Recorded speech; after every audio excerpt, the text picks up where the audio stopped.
Okay, I'm gonna I see sent a now. picture that. Okay. All right. I will look now. Okay, that's the.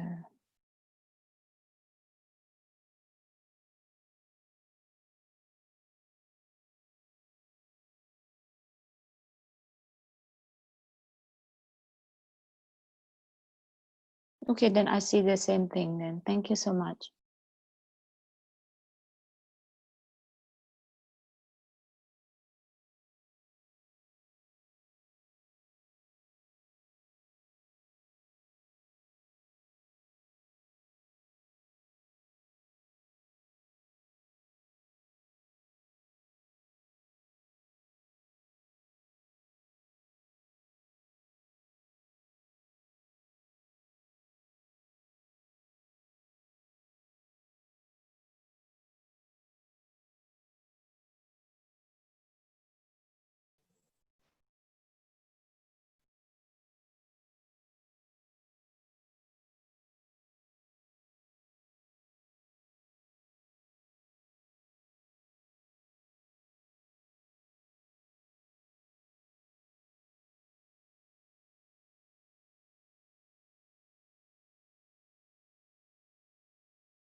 Connect and try again.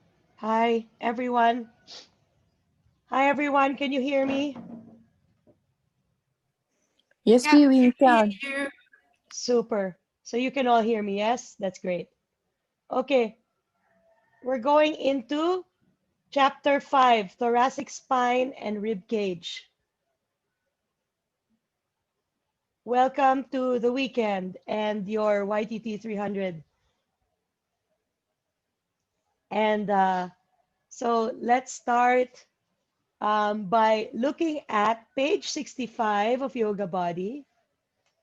So last time we were talking about the lower back. Now we're going to talk about the rib cage. Okay, so let's start by looking at the bones of the ribs. So this part of you is called the collarbones or clavicle. And if you follow your clavicle, you will feel a flattish bone here. And you can see these bones on page 65. A flattish bone here called the manubrium, and that's the top part of your sternum, which is the breastbone. And so if you drop, if you're on the manubrium right under the clavicles, then you're going to feel another bump. And that bump is the connection between the manubrium and the body of the sternum. And so if you go under that bump, now you're on the body of your sternum. And if you keep going down until you run out of sternum, you might feel a little pokey bone called the xiphoid process of the sternum. The xiphoid process of the sternum is the little pokey bone at the end of the sternum. If you don't feel it pokey, you might feel it smooth because some people don't have a xiphoid process. They just have their ribs. There's no pokey bone. So some people don't have one. And you can confirm this on your x-ray. So if you've ever had your chest x-rayed, you can check whether you have a pokey bone at the end of the sternum or not. Okay? Now, to the side of the sternum are your ribs. Okay? So the thorax of the body, this is the thorax of the body, the thoracic spine, consists of the sternum, the ribs, and the thoracic spine. The sternum is mostly flat and is made up of three bones, as I said, the manubrium, the sternum, and the xiphoid process. When you tuck your chin in Jalandhar Bandha, which of these bones will your chin hit? Anyone? None. Might My be chin. none. Yeah. Depends on how long your neck is and how short your chin is. You might reach the clavicles. Yeah, You might reach the manubrium. it's just. Yeah. So it depends on how long your neck is and how short your chin is. Okay. All right. So at the sides and top of the manubrium are the sites of articulation of the sternum with the clavicle and with the first rib. So the sternum, the breastbone, connects to both the clavicle and thoracic vertebra number 1. Thoracic vertebra number 1, you cannot touch it because it's behind your collarbones. So if you're on your collarbone, you just need to trust that if you could poke your finger into your body from here, you would end up scratching T1. Okay. Bless you. Oh, sorry. I thought Okay. Let's take a moment to try and find this ourselves. So place your fingertips at the base of your throat, at the top of your sternum. And you will feel here where your two clavicles connect with your manubrium, and between them, there's like a little notch. Okay? This is what you call the jugular notch. Okay? All right. Now move your fingers to one side and find where the manubrium and the clavicle join. This is called the sternoclavicular joint. This sternoclavicular joint is really interesting because it's the only place this whole entire arm connects to your body.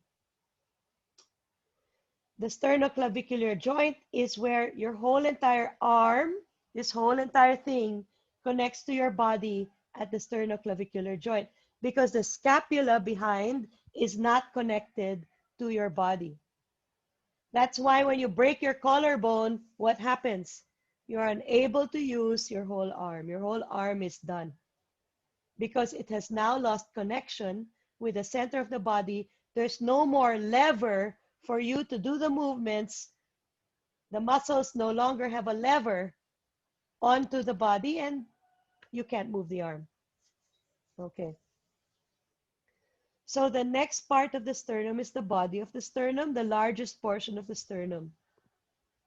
At the point where the manubrium and the body join is the sternal angle. You can feel the sternal angle because that's where the second rib joins. So let's find the sternal angle. Go on the manubrium. So underneath your collarbones, right underneath, is the manubrium. Keep going down until you feel a bump. After the bump, you're on the body of the sternum. Before the bump, you're on your manubrium. At the bump, if you go to the sides of the bump, you are now on thoracic rib number 2. This is thoracic rib number 2. And if you keep your hands there and you take a deep breath,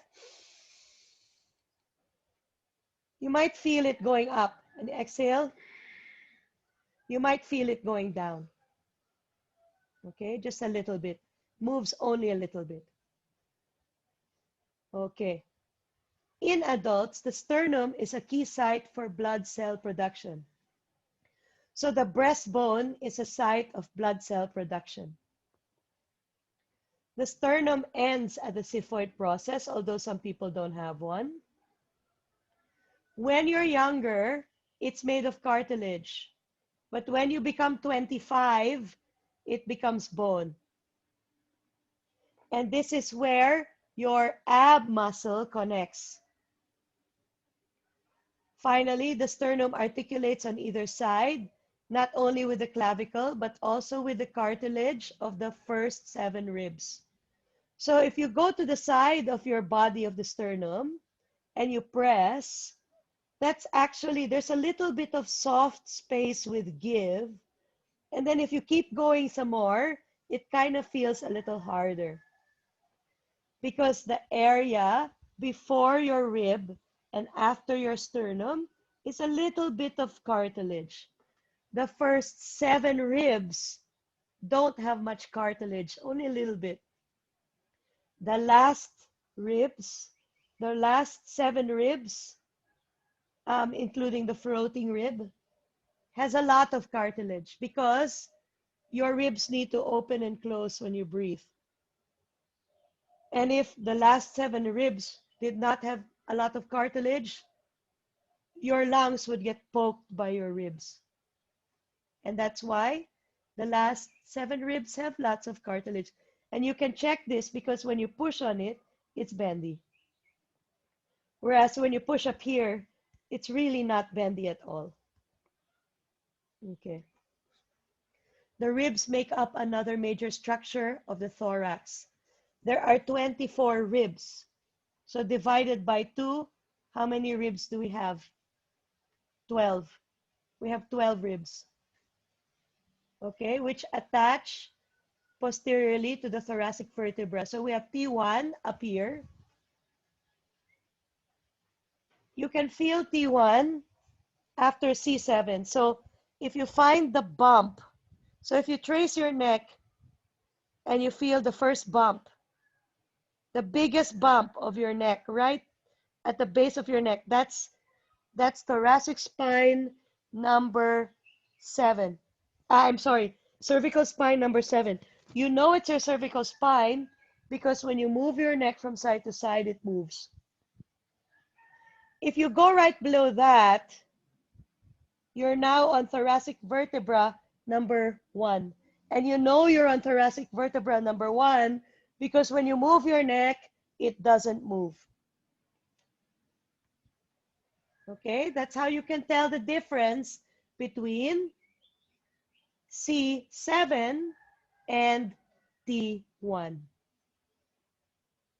Okay, usually it's C7 that we have problems with when we do a shoulder stand and our shoulder and neck is tight. Okay. All Pee-wee, right. what does it mean if that bump, if you have a bump, but that bump doesn't move when I turn my neck? Maybe that's not C7, that's actually T1. A Because bump is T. that might be T1 because T1 will not move when you turn your neck. But if you go above it, now the bump is moving because now that's part of your neck. But okay, so it's okay if the C7 is not a bump. It's okay. It's actually better if it's not a bump. Okay. That means it's not going to be pressed by the shoulder stand. Maybe you're on T1 during the shoulder stand, which is a lot more stable. Yeah. Okay, because if you. it doesn't move when you turn your neck, that's T1.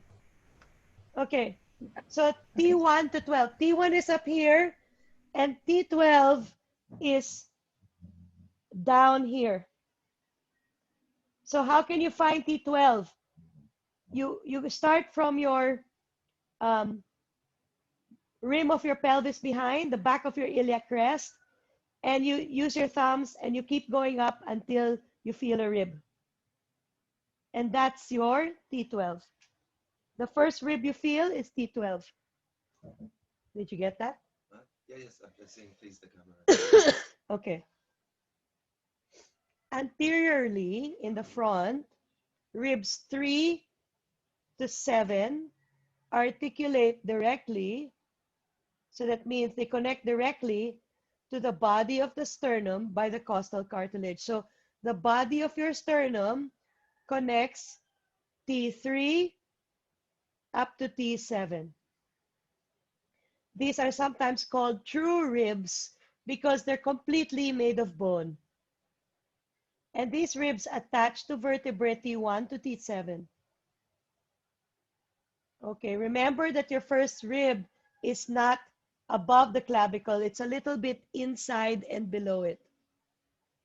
Okay. The rest of the 5 pairs are called false ribs because they are connected to cartilage, which is connected to the sternum. Okay. The final 2 pairs are termed floating ribs because they are not attached to the sternum at all. So T8 to 12 attached to the corresponding vertebrae above and below. So each rib is made up of several parts. So you've got a head. That's the head of the rib right here.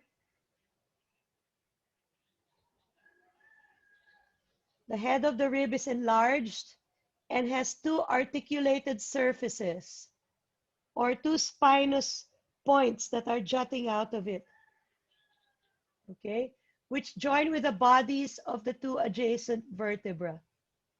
In other words, as the rib curves to the front,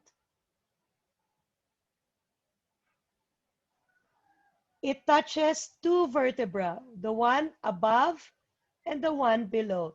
So this is the head of the rib, and it touches T1 and T2. And this is rib number 1. Rib number 2 touches T2 and T3. And that's how the ribs are attached to the sternum, to the thoracic spine. Okay. This union between vertebra and rib is called a demifacet, which is a synovial joint. So this is a joint. Ribs can move. They move up and down like shutters. The spinous processes of the thoracic spine vary by groups of 4. So they have different qualities depending on which part of the spine it's in. So you can look at figure 5.3 to look at the spinous processes. So that would be on page 67. So while I go through the reading, you may look at how 1, 2, 3, 4, these guys are the same. 1, 2, 3, 4, these guys are the same. And then 1, 2, 3, 4, these guys look the same. So in the book, they're color coded. So you can see the differences in the thoracic spine ribs. So just looking at those drawings of the ribs, okay, the first 4 thoracic spinous processes point posteriorly to the back, and they're sort of horizontal. The next set of 4 point flat down, and the last one are like nubs. They're very short. Sometimes this limitation increases protection for the heart. So if you look at the middle vertebra, they're flat. So the middle vertebrae are flat. The spinous process is this 1, 2, 3, 4, because that's where your heart is. And you don't want your heart to be poked by your thoracic spine because you bent back too much. So these guys, there's not much back bending action here because that's where your heart is, and you want to protect your heart. You want to make sure these guys don't poke into it. So we're talking about T5, T6, T7, T8. If you notice, the ribs on them are flat, which means that your back bending ability is a little bit here from T1 to T4 if you know how to use them. We're going to talk about fine-tuning your back bending ability today. And the most back bending happens between T12 and T10. Because the spinous processes are a little bit stubby, meaning before they touch, you would be able to move quite a bit. So the thoracic spine doesn't move very much in extension, but there is a bit of movement and you can capitalize on it to improve your back bending. We'll talk about that later. Okay. But sometimes what's more important to talk about is an issue that yoga students get called backbender's rib. So on page 66 at the bottom, it says here, yoga students sometimes suffer from backbender's rib. This is a rotational fault of a thoracic vertebra, which happens during backbending. Because the spinous processes in the middle region are less mobile than the ones down or the ones up, they may not glide easily as other thoracic vertebra. Sometimes, when you go into a strong back bend and you do a strong contraction of your back muscles, instead of the middle thoracic vertebra extending on the one below, one of them will twist. That means you fired, for example, you fired the right back muscles more than the left, and your ribs have rotated. And sometimes they get stuck in rotation. This is called backbender's rib, and it really hurts. You cannot breathe well. So if you've ever had, and either you'll feel it here or you'll feel it here, either in the front of your rib cage or in the back. Earlier this year, I got backbender's rib. It started in February, and I didn't solve it until May. Because the only way to solve it is to twist the rib back the other way. You kind of have to like snap it back. And it might be just like a micro twist, like a millimeter. A millimeter is painful. So if any of you, I think Kat, maybe you've had this before. I know one of you's had this before where you had pain either here or here. And it sometimes happens after back No, bending. the ring scapular. Ah, okay, that's Ring, different. Yeah, that's different. but No, yeah. I've had like cramps in. Have you ever had that you had this spasm cramp that you can't breathe? It hurts so much when you expand your ribs. Yeah, I've had that, but I don't. that's usually because your rib has twisted. Sometimes it happens when you do yoga and you do deep twists and they get stuck there. Yeah, yeah. And then I know the feeling. yeah, that's because ribs rotate really well, but they don't extend really well. So sometimes when you either do a really strong rotation or you force a back bend, then the rib will rotate instead of extend and it gets stuck sometimes. So this is what we call backbender's rib. So the only way to solve that is to rotate it in the other direction. Let's see what the chats are saying. Okay. All right. So this is called backbender's rib. So the causes, this causes attached ribs to rotate and creates discomfort. Often this discomfort is experienced when the student takes a deep breath. So if this happens, the best thing to do is go to a physiotherapist who knows how to treat backbender's rib. You need to tell them what it is. You need to say, my rib got stuck in rotation and I need to return it. And they will just use their hands, or a chiropractor might know how to snap you back from that. Pee-wee, can you hear me if I talk? Yes, I can hear you. You have a Okay. question? Yeah, I think maybe I have that. I don't know, but I don't feel it so much on back bend. I feel it more like when I come out of that or a twist, just on the right Yes. side. Yes. But You. not Yes. during. No, not during. When you come out of it, that means it's gotten stuck. Maybe I do have that because I kind of had it where you point on the back, Yeah. almost kind of in. Yeah. Yeah. So Maybe I have that. now you need to twist the other way. You need to twist to the So left. if I just twist the other way, it'll And then mend itself. you twist the other way and you put your hand on the rib that hurts and you push it in. Okay, right, hold on. So Pee-wee, why did you wait 3 months to fix your rib? No, I was trying to fix it myself and it never happened. Finally, someone had to help me. can you see me? Yes, I can. It's kind of, I think, about here. Yeah, that would be it. Yes. So what have I got to do? Okay, so remember, you yourself told me you got that after you twisted to the right. So now, I guess so.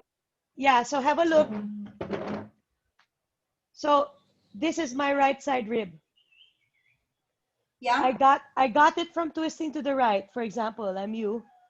So now, Yeah, that's when I feel it. yeah, so when you do that, right? So now what do I need to do? I need to lift my chest.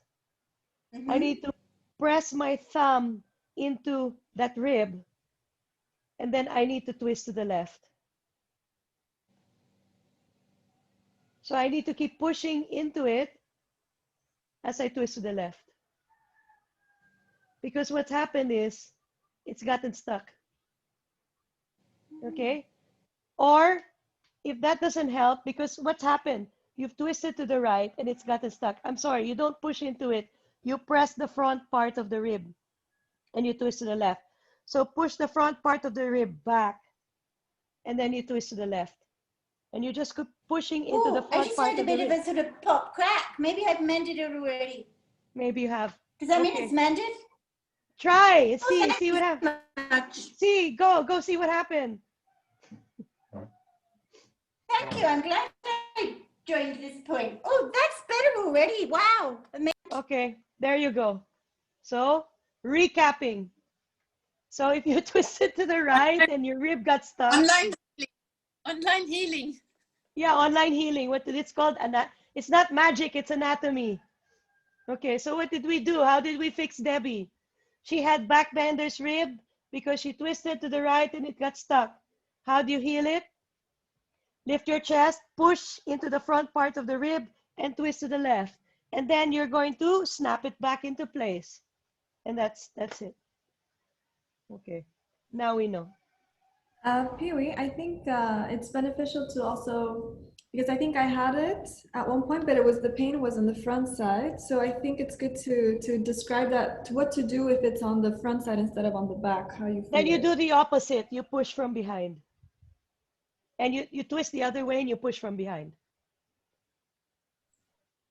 And quick question, I don't know if it's anything related, but like when I try to feel the back side of the spine, I feel like, for example, my left area is like firmer or stronger than my right. And I don't know if it's a normal thing or not, or if it's like, what can insight you have? Yes.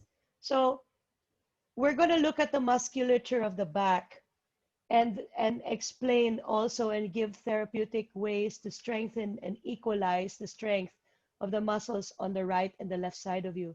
Sometimes there is unequal strength between the erector spinae on the right and the left, meaning the muscles that manipulate your vertebra, okay, or your multifidi. And we'll look at all the muscles of the back soon, and then we'll go through how to even out the strength between the right and the left sides of your vertebral column. Okay. Okay, so joints. The superior thoracic vertebral facets of the vertebra face posteriorly. So these ones here face almost horizontally behind. Okay. And the inferior facets thus face anteriorly. Almost vertical angle of these facets allows for a great deal of movement, although less than in the cervical spine. So your neck moves a lot, but actually your upper ribs also move a lot. It's just that most people are not aware of those upper ribs.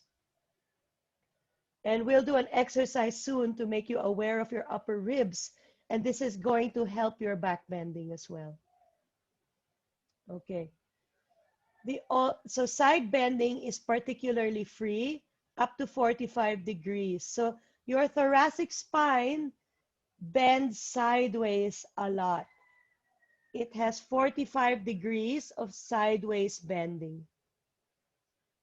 And when you go into a deep, deep Trikonasana, you are taking advantage of that side bend of your thoracic spine. So the angle of the thoracic facets also allows for 45 degrees of rotation. Rotation can be thought of as the facets on one side moving forward and up, the facets on the other side moving down. Okay, so the greatest site of mobility for rotation is T8 and 9. Where is T8 and 9? Right below where your xiphoid process of the sternum is. So T8 and 9 is right below your heart. Okay? This part is the most rotation. Okay? So if your chest is dropped in like this, so if you take your ribs and you kind of mash them together like this, you're removing 45 degrees of rotation from your twist. Try it. Drop your chest so you can't move T8 and 9. Now try to twist. How much twist do you have? Now, lift your chest so T8 and 9 are free. Now twist. Okay, so that's why, Maybe, yes. from which spine are we twisting? From which spines are actually the one that makes a twist? All of your ribs twist. All of your ribs. So lumbar spine, maybe 5 to 7 degrees of twist. Thoracic spine, another 45 degrees of twist. So now we're up to 60 degrees of twist. Yeah, because why? Yes. Because people can twist very far and some people cannot, basically. Because they don't have enough space in their bones for the rotation. And to make a space, you always need to do yoga. Yeah, to create space. Yeah, coming back to create space between your vertebrae, do yoga. Or hang upside down. Okay, either one of those things will work. So your rib cage has 45 degrees of twist. Okay, so the superior facet surfaces of 12 thoracic vertebrae are similar to those of all of the other ones. In other words, they face posteriorly. That's the top portion of T12. Is like, it behaves like a thoracic vertebra. So T11 and 12 are most like lumbar. They allow greatest amount of flexion and extension. So aside from twisting a lot, the rib cage can flex a lot. You can round the ribs a lot, especially T11 and 12. This site, T11 and 12, is usually where a lot of people have problems when it comes to forward bending if they're not using an anterior tilt. So if people aren't using an anterior tilt, meaning they don't stick their butt out when they bend forward, let's say you're doing this and bending forward, usually it's T11 and 12 that start compensating for the lack of forward bend in your pelvis. And you'll see some people, they go into Paschimottanasana and they look like a square or a rectangle. Have you seen that? Their back kind of becomes like that. That angle happens usually at thoracic vertebra 11 or 12. They've overstretched it now, especially T12.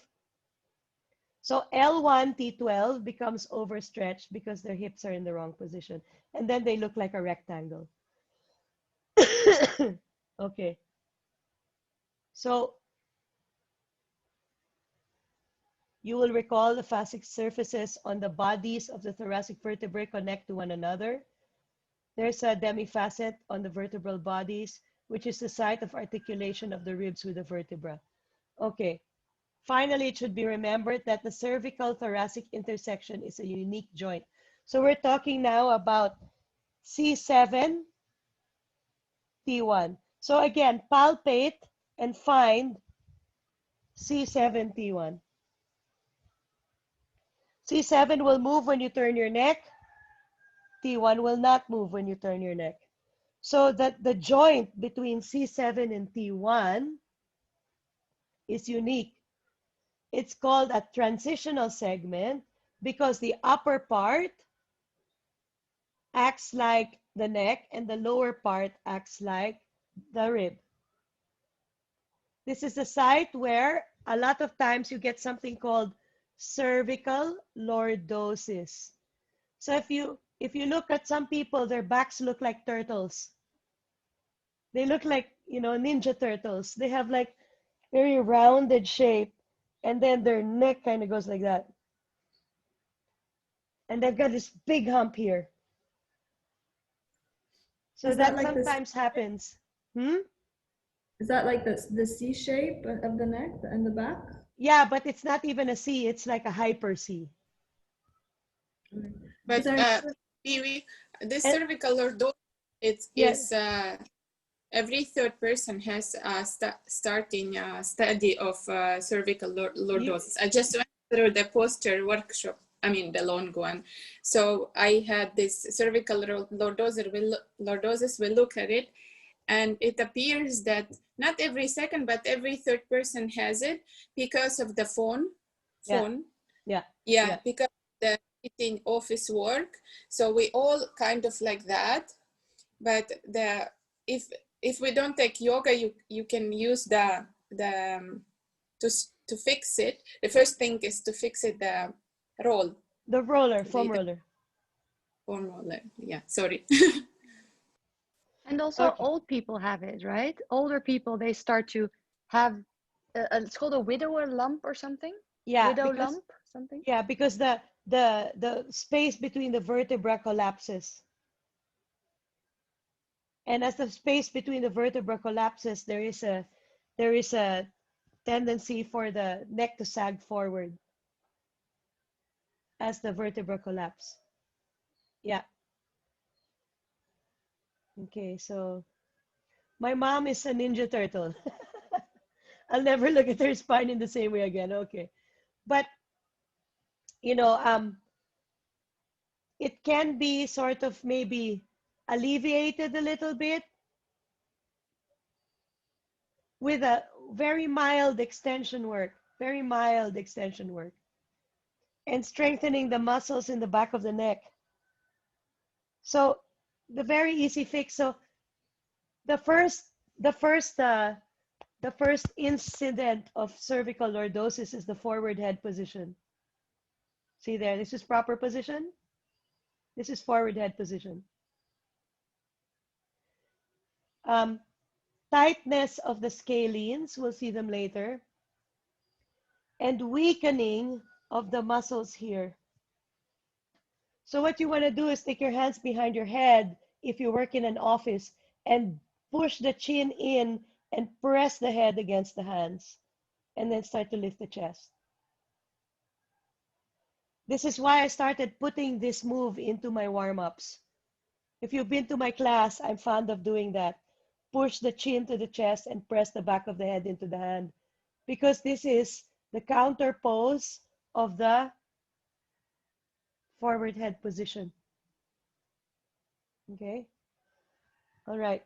And I think I used to have this one, but I think with posture and the 200 hours that we did, you brought it back substantially.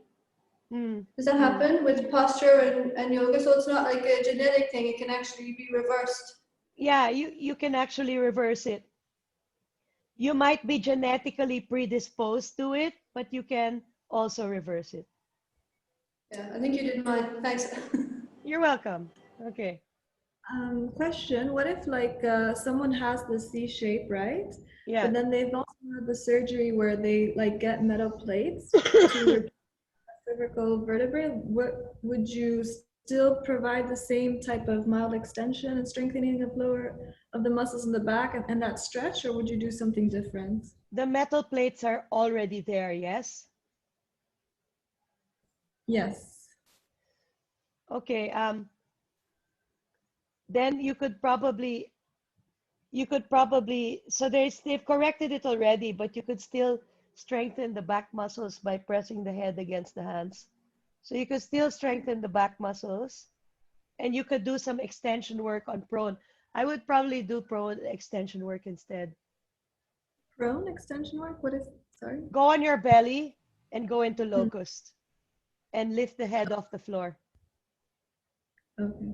Because even if the metal plates are there, I think the person, I mean, they still have the shape, right? Because it's a posture thing. It's always like looking down or reading something It's downward. helping, but it's not completely, the muscles still need to be toned.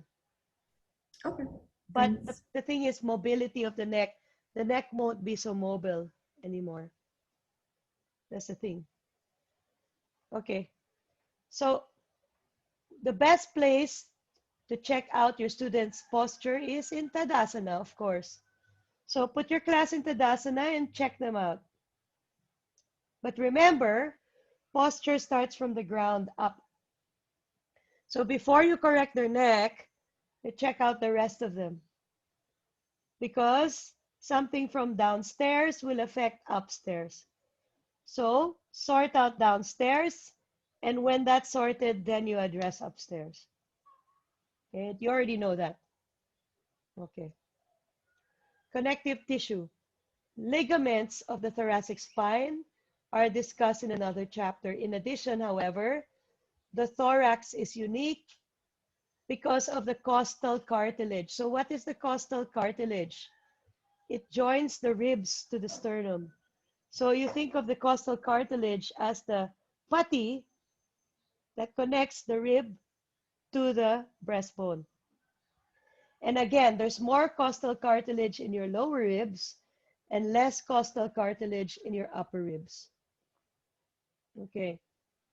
So the costal cartilages are made up of hyaline cartilage, which is in effect makes the ribs longer. The first 7 ribs are connected by costal cartilage directly to the sternum. The next 3 ribs are joined by the cartilage to the lower border of the rib just above it. So the last few ribs are tipped with cartilage but float independently. So the last 2, T11 and 12, they have cartilage tips, but they're not connected to everything else. Okay.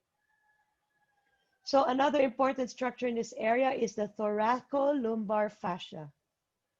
This is a fascial complex that is most easily understood as connecting the last 2 ribs with the iliac crest behind you and the transverse abdominis muscle. Okay? And the transverse processes of the lumbar vertebra. Okay, so the thoracolumbar fascia is here in your back. Okay? And that's where your transverse abdominis connects to. And it connects your last 2 ribs with your hips. Okay. Sometimes this is a site of back pain, especially when it's emotional in nature. Okay. So it's above the QL and can be felt by many students during a forward bend practice along their back. The sensation of stretching this fascia is described as a broad, flat, superficial, instead of a deep, which is from the muscles. So if you feel like your skin is stretching when you go into a forward bend, you are stretching your thoracolumbar fascia. if you feel the stretch deep in your muscles and it feels elongated and thin, that's your muscles. So is this part also connected to our sacral, the chakra? Just lost the word of it. The chakra, The middle. the middle chakra, Manipura, Yeah, solar plexus. solar plexus. No, it's below it. It connects Okay. to part of the pelvis system. How to stretch your Okay. how to stretch your thoracolumbar fascia? Sit on the ground. I'll sit on my couch so it's not too high. Okay. Sit on the ground, but go into a posterior tilt. And then stretch. And you will feel your skin stretching. Can bend the knees a little. So what you're going to feel is a flat sensation of your skin. It's like a flat, like a sheet. It's like a sheet. Now, to make a distinction, now go into anterior tilt. And now bend forward. And now you will feel the muscles. And it won't feel like a wide flat sheet anymore. You're actually going to feel the elongation.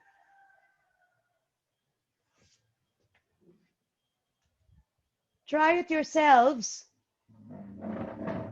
so that you can see how it feels. The difference between how it feels to stretch your thoracolumbar fascia and how it feels to stretch your back muscles. So the back muscles, you're going to feel them like this. Whereas the thoracolumbar fascia, it's like you've got a piece of paper and you're stretching it like that.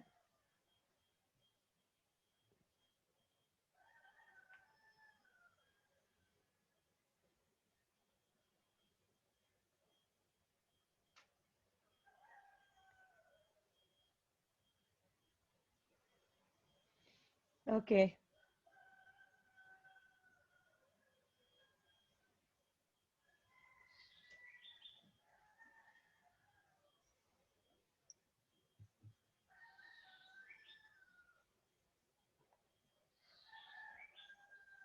Let's come back now and talk about the innervation of the rib. So the 12 thoracic nerves that exit the spinal column in this region, the first 11 pair are called intercostals and are located between the ribs. The last pair is subcostal and lies below the rib. Okay, so at every rib, there are nerves branching off into that area, and these control the muscles that help you to breathe. And it also, some of them control your abs and various muscles of the upper back. Okay. So now we have the muscles of the rib area. So we have, there we go.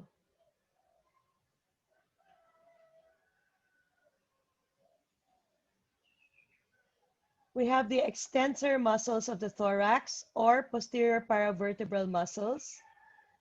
And we'll see them in chapter 3. So they extend the spine.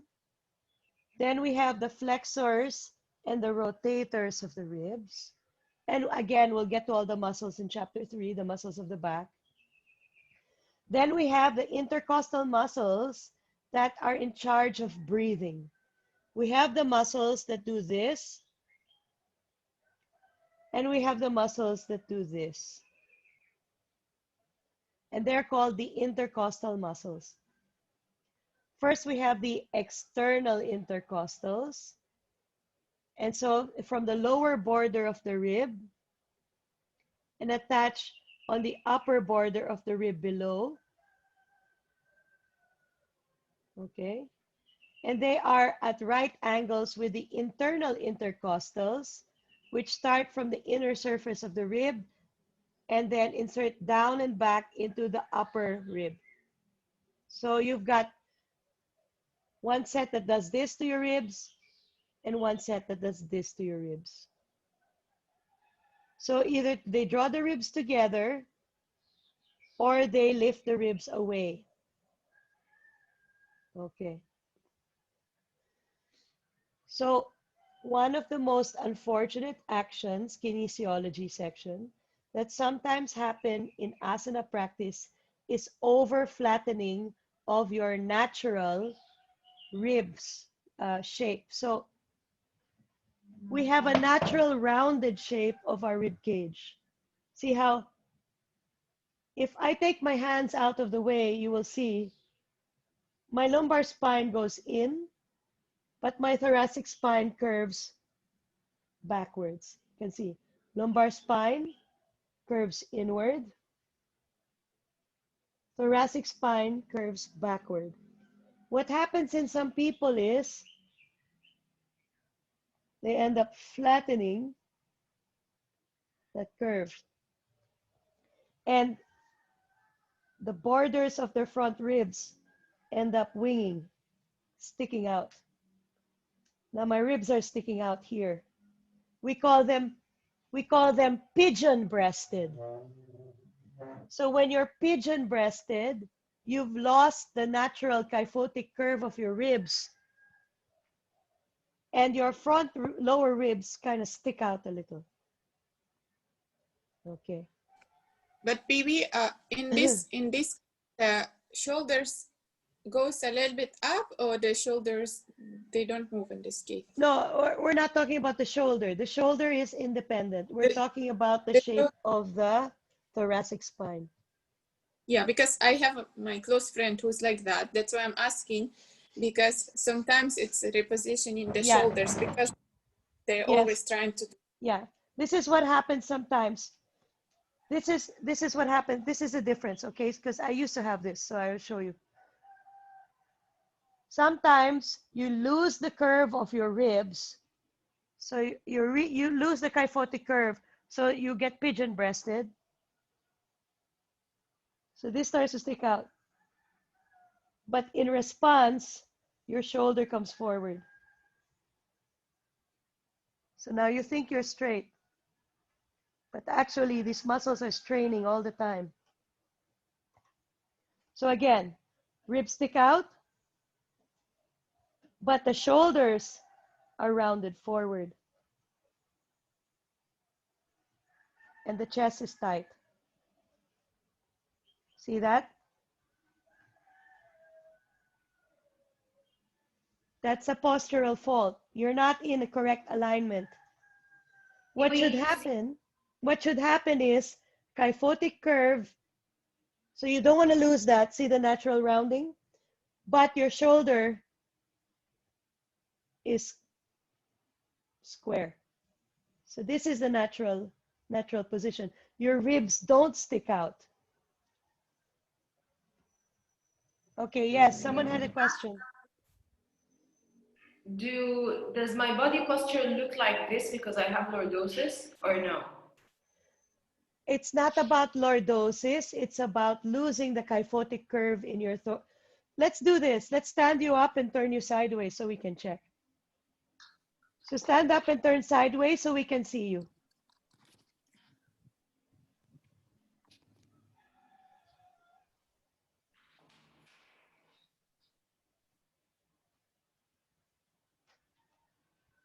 Okay. So remember, turn sideways. And now, can you step to the right a bit so we can see your shoulder line?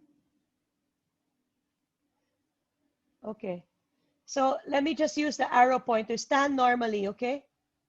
So I'm going to use the arrow pointer. She's got lordosis, but she hasn't lost the kyphotic curve in her spine. You can see it clearly here. See that? Can you see my arrow pointer? No, they cannot.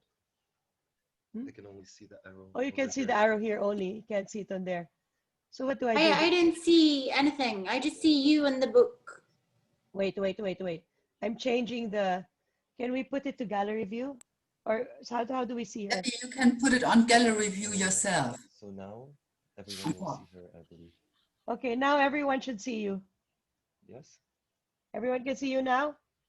Okay. See, she still has a rounded curve. But because of her lordosis, it's actually giving too much kyphosis. So let's do this. Scoop your tailbone in a little, Jailan. Oh, I can share the screen actually. Yeah, share the screen. Yeah. Wait, oh, we're going to share your screen so everyone can learn. Yeah, that would be great because I cannot see you. Now, Yeah. 1 second.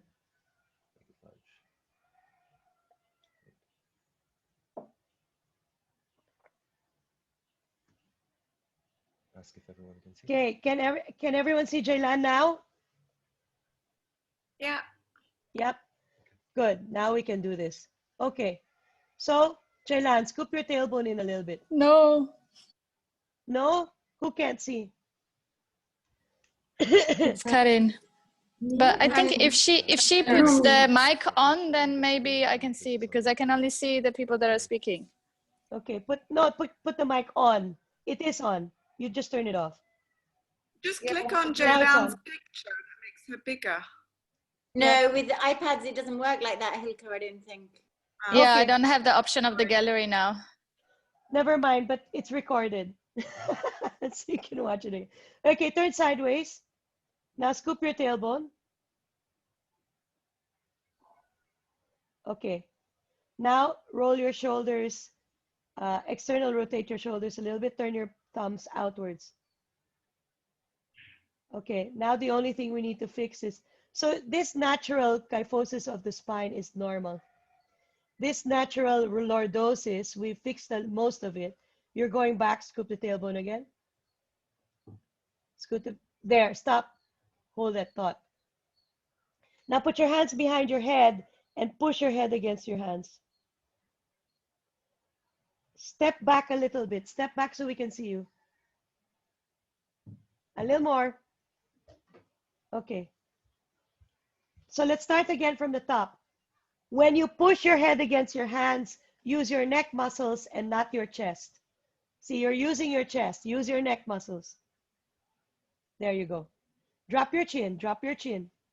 Drop your chin. There, now push your head against your hands. It's a little better. Don't go so far. Keep the chin neutral. Push the head backwards. There, it's a little better. Drop the chin more. There you go. There you go. Stop. Now she's in more or less neutral. Little bit of a curve in the lumbar, little bit of kyphosis in thoracic. Her ribs aren't sticking up. And now she's working on her neck posture so that she doesn't have that forward head position anymore. So that, my dear, is your neutral position. Okay, so you can watch the video and see it. But for now, you just feel it. Okay. Thank you. Okay. So the natural curve of your lumbar spine, of your thoracic spine is actually, it's okay. You're not supposed to flatten your spine, because if you flatten the curves of your back won't be able to support itself anymore.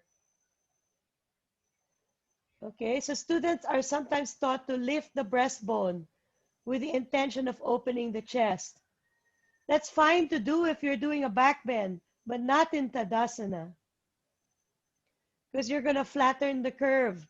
And after years of practice, the spine loses the natural curve. So in Tadasana, we don't want to do that. If you're back bending, of course.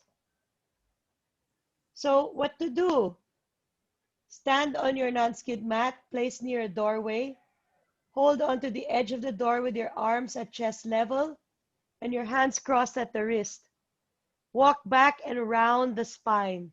So I'm going to show you. I'm going to show you how that's done. Nord,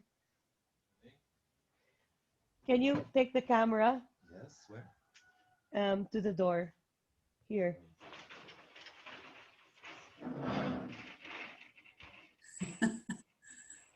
Okay.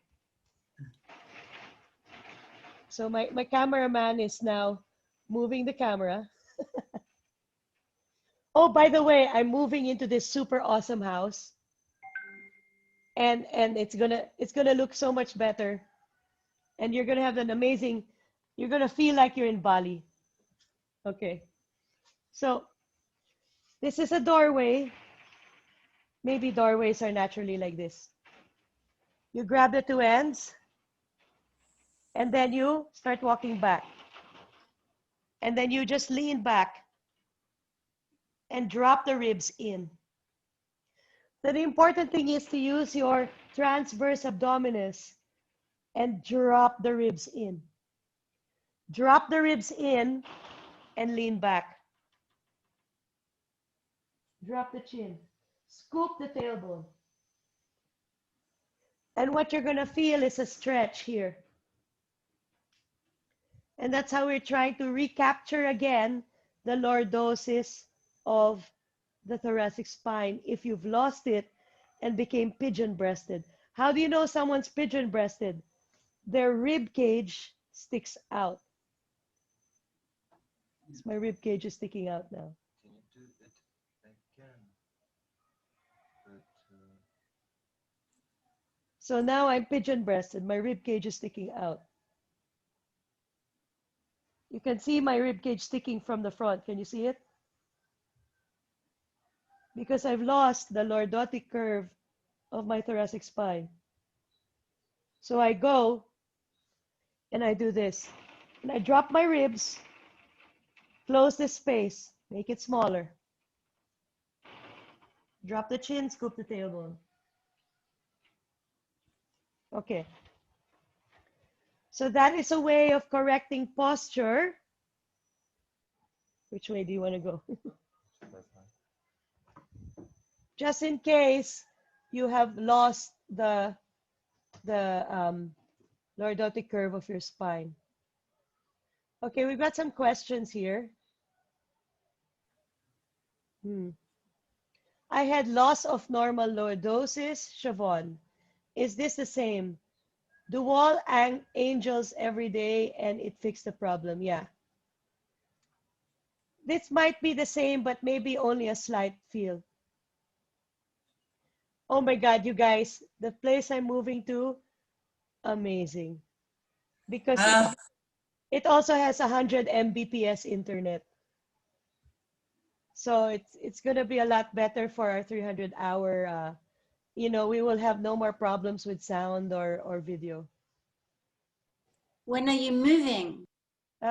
sound is unrelated. Sound is unrelated? No, sound is computers, but Oh, video, fuck. yes. Video is going to be good. I'm moving on Monday. I'm moving on Monday. So next week you'll see my new house. But is your tech guy Nord moving with you? Yes, Tech Guy Nord is moving too. So you'll still see Tech Guy Nord. Okay. No more roosters, sorry. You're gonna have to say bye-bye to roosters. You're not gonna hear them anymore. And I don't know. Gecko. The geckos, maybe. They're everywhere.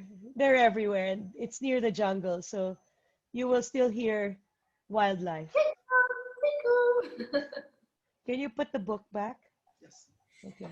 Pee-wee, coming back to Yes. the check-in, when I put my students into Tadasana to make them aware of the body at the beginning of the class, and I work the body up from the feet and.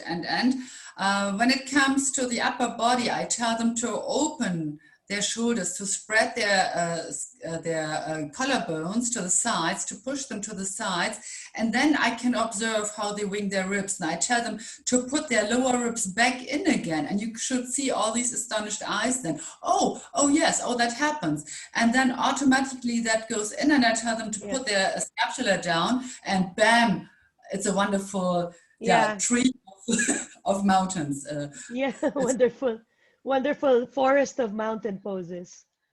Yeah, so this dropping of the ribs, if someone's pigeon-breasted, usually their transverse abdominis is weak.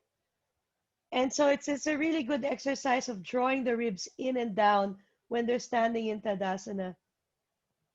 makes people aware of the transverse abdominis as well, which is really good because, and especially you'll see this happening to people who are training a lot of back bends.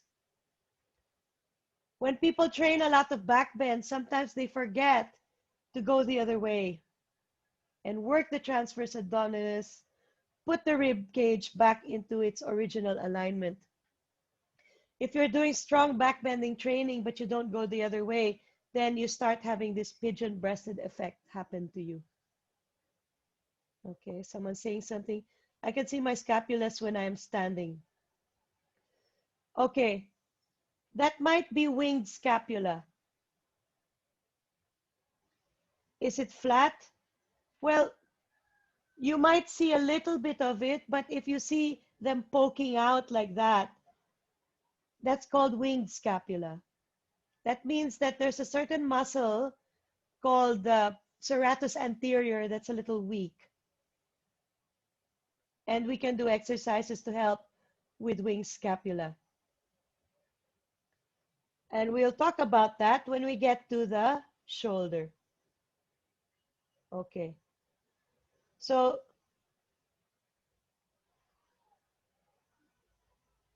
I think let's talk about the law of side bending and rotation in the thoracic spine. So just like in the lumbar spine, the law of side bending and rotation in the thoracic spine is that side bending and rotation occur to the opposite side, except when movements are done in flexion. So if the movement is done in extension, then when you rotate to the right, you're side bending to the left. When you're in extension, you rotate to the left, you're actually side bending to the right. Okay? This is just the movement mechanics. Okay. So that's your thoracic spine. And what I want to do with you now is show you some exercises that will help you to manipulate the vertebra of your thoracic spine better, because this is going to help you with your back bends. And it will help you with the tone of your muscles in the back. Sometimes we have weak left side and stronger right side. Of course, this is an indication energetically of an imbalance between Ida and Pingala. And when you sort out the balance of Ida, Pingala, Nadi, the muscle tone sometimes also corrects itself.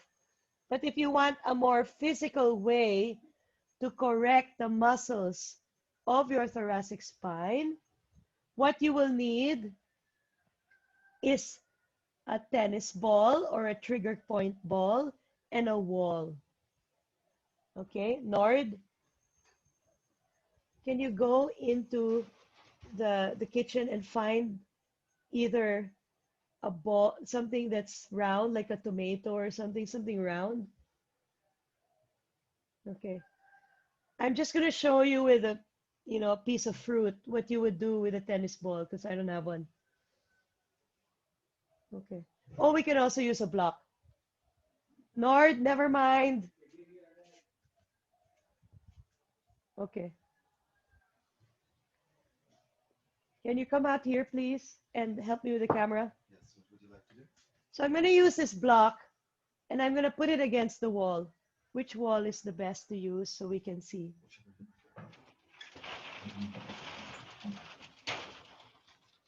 Now, what you need to do is put the block on the vertebra. So what we're going to do is we're going to start, you can palpate yourself and start from maybe from where your floating rib is, maybe T11 or T12. You're going to put the block there, and then you're going to go against the wall. If you don't have a block, if you don't have a ball, you can use a block. Put it up against the vertebra. If you have a ball, put it on the vertebra. Lift your chest. and try to rotate only from where the block or ball is pushing against you. It's going to be a very small movement. Try rotating only from that area. And you can do this maybe 3 times to one side.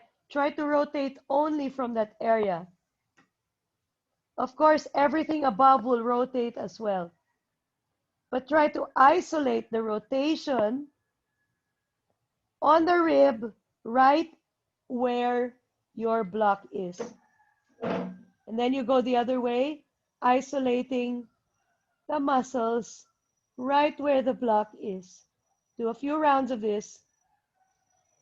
And then move the block 1 vertebra up, or the ball 1 vertebra up. So I'm moving 1 vertebra up. I can feel my vertebra connecting with the tip of the block.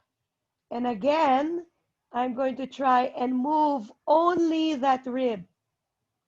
Don't move your shoulder. Move from the center of your torso. Arms are not moving. So it's a very small movement. And sometimes one side will be easy and the other side won't be easy. If the other side is not easy, you keep going on that side. Get the movement, get the muscles happening. And then you move up to the next vertebra. So now I'm going to move up to the next vertebra. And now I can feel the vertebra on the edge of the block. I'm a little higher. It's now going to get a little harder because I'm in the back of my heart. There's not much movement. See how small the movement is? Again, it's because those vertebrae are flat. So there's not much movement. And I go up a little bit more and I do it again with the next vertebra. Still at the back of the heart, so don't expect much. That's about it. If you keep going up and you pass the heart, you will notice it gets easier. So now I'm above the heart in one of the upper ribs, maybe thoracic number 4. Going to extension. I'm pressing the block into the vertebra so I can feel it, and now I can move a little bit more again. See how much movement there is now. I'm not moving my shoulder, I'm moving from my ribs. And if one side is hard, I'm just going to keep going on that side. Then maybe I'll go a little higher. I'm not on the neck yet. I'm still on the ribs. Lift. Little bit of rotation. Getting a little bit of movement out of that segment. And you can keep going until you reach thoracic vertebra 2. Because after that, you're on your neck already. And we know the neck can move. Okay. So, but if you have a structural scoliosis, it's not possible to even out the muscle. Yes, because your bones are uneven. You will always have one side stronger than the other. Yes. So if you have structural scoliosis, because your bones themselves are uneven, that's just life you have to live with. You will always have an unbalanced, but fortunately for us, our energy body and our physical body are they don't always line up. So like, let's say if I cut off this arm, astrally, I still have an arm. So even if you have scoliosis, it is possible to still balance out Ida Pingala.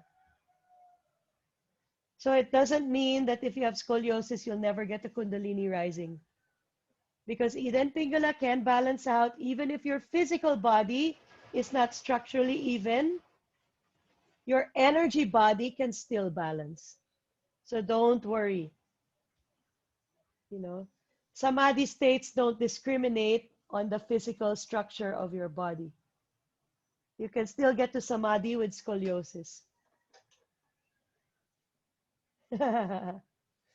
Okay. So that's how to train the muscles of your spine in case you have, you know, uneven muscles along your rib cage. Pee-wee, Yes. I found it a bit difficult in a way to like make sure I was twisting from the right area, like not using perhaps Yes. a bit of pressure from my feet to kind of help me. I don't know if that's okay, or if like the shoulder side, I don't know, you know, Yeah. how it feels like having, for example, the ball right on the vertebra. It's, I don't know, like a bit not sensitive, but I'm aware that, you know, you don't really want to press too much on a vertebra. Okay. Okay. It's okay. A ball is not strong enough to hurt you. It's fine. You're leaning on it. You can control how much you lean on it. Don't use your feet. Don't use your shoulder.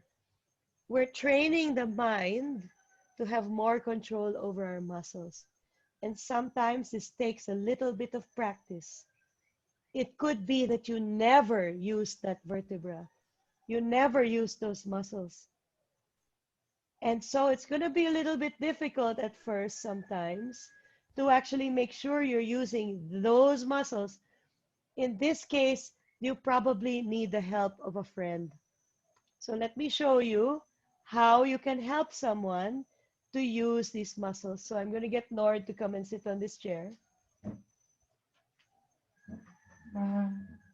And I'm going to show you how you can do this for someone. But you got to turn sideways so they can see what I'm doing to you. Okay? So I'm going to use my fingers. And first, let's start down here. So first, I will find floating ribs are here. I'm going to go just right above that. Find the vertebra. It's a bump. I put my finger on the bump. Go diagonal. I'm going to move you diagonally. Can we take your shirt off, Nord? Okay, fine. There. So I've got my finger on his vertebra right now, right there. I can feel it. It's a bump. So Nord, put your hands behind your head, lift your chest a little, and lean against my finger. Rotate only from where my finger is pressing you. No, you're using your shoulder. So I'm correcting him. There you go. Now you're using it. If I can feel the rotation happen from where my finger is, and you guys can see it too. Good. Okay. Now I'm going to go a little higher. Find another bump. Okay, rotate from here. There you go. You're using your shoulder again. Don't use your shoulder. There you go. There you go. Now, when I'm at the back of the heart, you're going to notice that it's going to be harder for you to move. See, there. That's it. Now you're using your shoulder. Stop. Yeah, that's it. Go the other way. That's it, right? Because, and you can feel the vertebra here are kind of, the bumps are flatter. Now, if I go above the heart, I'll feel a knobby bump again. Now lift your chest. Now try to rotate from here. Don't use your shoulder. It gets tricky, but don't use your neck. These guys move a lot. They twist a lot. There, now you're using it. But they're harder to feel because we hardly ever use them. And sometimes it takes the brain a little bit of training to be able to use these muscles here. Okay, thank you. Thank you. So, get together with a friend. Maybe you guys can do a meetup. And you can like try and do this for each other, or get one of your fellow teachers somewhere and try it with each other and try to fine tune the brain's connection with movement, because it's really interesting exercise to go through, and it's going to help your back bends, because the more you can manipulate the muscles that are connecting your vertebra together, the deeper your back bend is going to get. Got it? Okay. So what we're going to do now is continue our analysis of the body. And we're going to just keep going into the cervical spine. So we're going to talk about the neck now. And again, first we're going to talk about the bone structure. And then later on, we're going to go into the muscles. So tomorrow, we're going to go through a little bit more in detail. So we have the neck. So that would be chapter 3. So if you can, chapter 4, sorry, the cervical spine. So let's start on page 51 and talk about the neck bones. Cervical spine, right above the thoracic spine. So we did talk about the cervical spine a little bit today, and we'll get into it more. Okay, so it says here in the start of this chapter that the cervical spine receives the results of the posture of the segments below. If you slump, the neck will be affected. If you stand in your normal spinal curves, the neck will also be affected. How you choose to hold your lumbar and thoracic spines will affect your neck. Once I have this woman, she came to my yoga course. She had no idea who I was or what the course was about. She came because she had neck pain and she was desperate and she didn't know what to do. She saw the ad and she's like, fuck, I tried everything, let's try this. So she comes, you know, and she's like, I'm here because I have pain in my neck. And I look down and I say, you need to change the way you're standing. And she's like, no, but you see, the problem is my neck. And I look at her and I'm like, yes, and you need to change the way you're standing. And we didn't even touch her neck, but after module 1 of working the feet, the neck pain disappeared. Okay? So many of the problems associated with the cervical spine can be avoided or solved by remembering to create and maintain the normal cervical lordosis as much as possible in each pose. So what is normal cervical lordosis? It means that your neck is aligned with your spine. There is a natural lordotic curve. You don't need to flatten the curve. In general, your chin and your sternum are in line. So if you take one thumb to your sternum and your index finger to your chin, and you make a line, the two will line up. The two line up, that is your normal curve. They don't line up. They don't line up. They don't line up. It's not a normal curve. It does help to have someone do this for you and just take some kind of straight edge and check to see, is my chin and my sternum in one line? Okay. Let's look at the bones.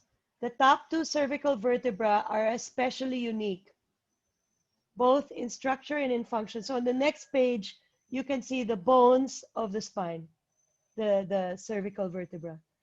The cervical spine originates at the juncture of the skull and the first cervical vertebra. So if you put your hands on your skull and you just keep going down, you're going to feel a soft spot. And if you push into that soft spot and you move your head a little bit up and down like this, you can feel it moving. And that's your C1. C1 is called the atlas because this is like holding up the globe. Okay? So the whole skull is sitting on the atlas joint. Okay? So The first cervical joint is notable because it is only movable vertebra that has no body. It's like a ring fitting on the finger of the next joint, which is called the axis. Okay, so the skull sits on the atlas joint. So there we have the atlas, and it's a ring sitting on the axis. Okay, so the skull fits into this depression in the atlas like a cup and a saucer. C1 is the saucer, the head is the cup. Okay, the second cervical vertebra is distinct. Also, it's like a finger. It's like a ring. It's round and it's got this finger thing, it's protrusion. During embryological development, the body of C1 migrates and joins C2. So the ring goes into the finger. This is atlas and this is axis, like that. Okay. So like the skull and C1, there is no invertebral disc between C1 and C2. So there is no disc between these two vertebrae. Okay. The rest of the cervical vertebra are more similar in construction. They look like normal vertebral bodies. From C3 onwards, they're normal. They look like the other parts of your spine. It's only C1 and C2 that look different. Okay. So a unique aspect of the structure of the cervical spine is the spinous processes of C2 to C6. Okay, the structure of the spine. Okay, so let's look at how it looks. Let's look at how the vertebra look. The vertebra of the cervical spine has two rings on the side, one big ring on the center and two small rings on each side. So actually, the vertebra of your cervical spine looks like Mickey Mouse. It's got a big round circle in the center and two little round circles on the sides. And the reason why that is so that the blood vessels of your neck run through the holes there. Okay. This is an opening for the two blood vessels that supply the brain. Sometimes, if your thoracic spine isn't doing its job of extension, and you only use your neck in the cobra, which looks like this, and you push back enough, you can cut one of these blood vessels. Your brain will not have a blood supply and you will pass out. So sometimes it happens in yoga classes where someone with really tight shoulders just really wrenches themselves up into a cobra and passes out because they cut the blood supply in their neck. Proper neck placement is important. So doing this to your neck, not a good idea. So if I do extended mountain pose and my shoulders are tight and I'm overdoing my neck, if I push far enough, I'm going to cut the blood supply and pass out. Yes, Jilan. Something. I have a client. She has her shoulder rotation is actually very good, but her shoulders are always looks like this. Yeah. So how can she like her? She can really send her arms to the back, but still her shoulders are always up. Okay. We are going to go through the musculature of the neck now. And Okay. I will give you an exercise of how to help her. Okay. And one Okay. other. Yeah. I have another. She has a hum. she has a hump maybe in the first vertebrae of the thoracic spine. So she's always, it comes from here. The hump comes from the bra line. Something like this. Yeah. Okay, yeah. So the kyphotic spine has become over. Sometimes it happens with older people. Sometimes it happens. Actually, yeah. He's a male and he's 42. Oh, severe heart chakra issue. Yeah. So actually, it doesn't look like this, Pee-wee. Yeah, it's only the upper part. Yes, I actually can't. So it's not like this. It's only from here. Yeah. You know the exercise I did with Nord? Do that with him. But only do the upper vertebra and get him to feel the upper vertebra. Get him to extend from them. Get them to rotate from them. So you need to rehabilitate the muscles of his upper thoracic spine first. And also do a lot of mild restorative back bends with him. Okay. So that you and can. He has issues. He cannot breathe properly. Yes, of course, because he's compressing his lungs. Yeah. So that's why extensions are good. So I can put him, like, for example, in Supta Baddha Konasana, and I put a block or a bolster underneath and in his arm to breathe. Yeah. Yes, yes, that's right. Okay.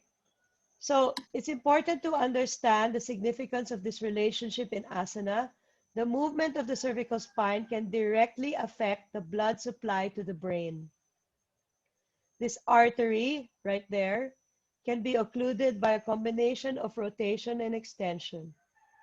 So in other words, if I go into severe extension without using my chest, and then I turn my head a little, I can actually pinch that nerve, that blood vessel. Okay. So often a student will rotate the cervical spine in a seated twist, and you'll notice that she's tilting her head backwards. So it looks like this. Usually the spine is rounded. They're trying to twist, and because they can't, they start to use their neck. This is actually dangerous for the circulation into the brain. So be mindful of that.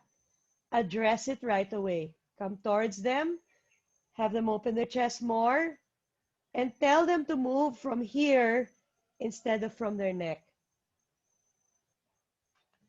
While it's okay to twist the neck, it needs to be done in neutral position and not in a hyperextended twist.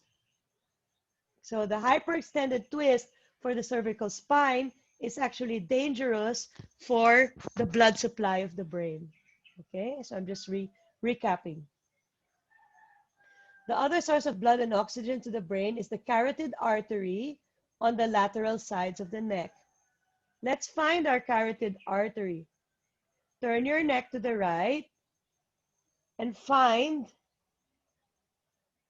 the left sternocleidomastoid muscle near the jaw. So feel the jaw. The muscle that moves the jaw is called sternomastoid. So feel that muscle. Now move your fingers a little bit forward and feel the pulse of the carotid artery beneath them. So it's not here on the side, it's a little bit in front of that. And then you will feel the carotid artery. So carotid artery is like here. Okay. So there's another bone in the cervical region. It's the hyoid bone. The hyoid bone is not connected to the spine. It's the Adam's apple bone, and it's here at C4. Okay. So it's located at the base of the tongue at the level of the third cervical vertebra. So above C4 and below C3, you will see the hyoid bone or the Adam's apple bone. Okay, the hyoid is unique it does not articulate with any other bone. So it's not connected to your spine. It's connected to your spine with ligaments. Okay. It assists in swallowing and speech. Okay. So now let's look at, Maybe. yeah. Just a question. During Kriya yesterday, we were holding this part. Yeah, the carotid artery. Yeah. What's I didn't say, but what is this? So you're holding like this. No, yeah, we were not pushing it up, we were really holding it. Yeah, you're squeezing it, right? Squeezing it. Yeah.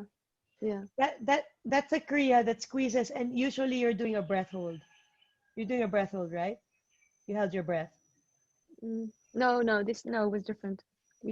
We didn't hold the breath. I know what you mean. This one, we were just holding and a little bit breathing, and even moving it a little. Moving like that? Yeah. Probably not the carotid artery itself, but where the voice box is, where the hyoid is. Yeah. That's where the Adam's apple is. Yes, so there. Yes. Yeah, right there. Yeah, where the Adam's apple is. This is where you can fine tune Vishuddha. So your Vishuddha, the throat chakra, at the Adam's apple. Okay. Right. Okay. Yeah. Thank you. Okay. So let's look at the shape again of the first two vertebrae. This is C1, the atlas. This is C2, the axis. See how C2 has a little finger for C1 to fit on. And then you've got the skull like a cup fitting on the saucer called the C1, the atlas.